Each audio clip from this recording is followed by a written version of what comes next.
This is the Boddington Experience. This is the brand new Rigby Highland Stalker.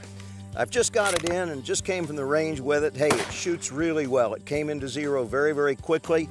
You know, this is a really famous rifle and a brand new platform that's as old as smokeless powder.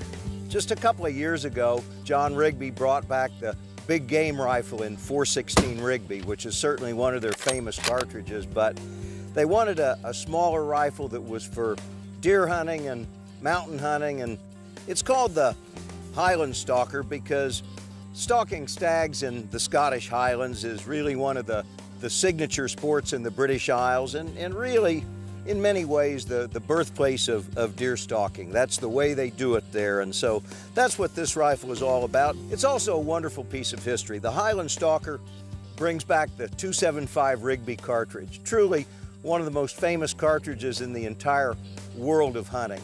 Clear back in 1892, Mauser brought out the 7x57 Mauser, and it was very popular initially, and you know, the British faced the 7x57 Mauser in the hands of the Boers in the Second Boer War, and hey, we faced the 7x57 Mauser on San Juan Hill and in the rest of Cuba and in the Philippines, and hey, Americans and British got a very healthy respect for this wonderful cartridge. Now, after the turn of the century, John Rigby had an exclusive arrangement with the German firm of Mauser, and just to make it a little bit easier for the British folks, they renamed the cartridge .275 Rigby.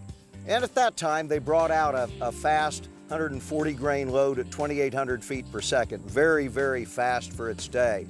So the 7x57 Mauser or .275 Rigby was available with bullet weights from 140 grains all the way up to the 173 grain round nose in both soft and solid. And this was the type of rifle that Walter Dalrymple Maitland Karamoja Bell used, and in fact, Bell used it a lot. Bell actually bought 6 .275 Rigbys from Rigby, and several of them were bought after he left Africa forever, so he had an estate in Scotland that he purchased with his ivory money. So Walter Bell used a rifle very much like this for stalking red stags in Scotland. And another famous user was Jim Corbett. Of course, Jim Corbett was famous for ridding India of some of the most notorious man-eating tigers and leopards, and he was actually presented a .275 Rigby after killing a notorious tiger in the early years of the century, and he used it for the rest of his life.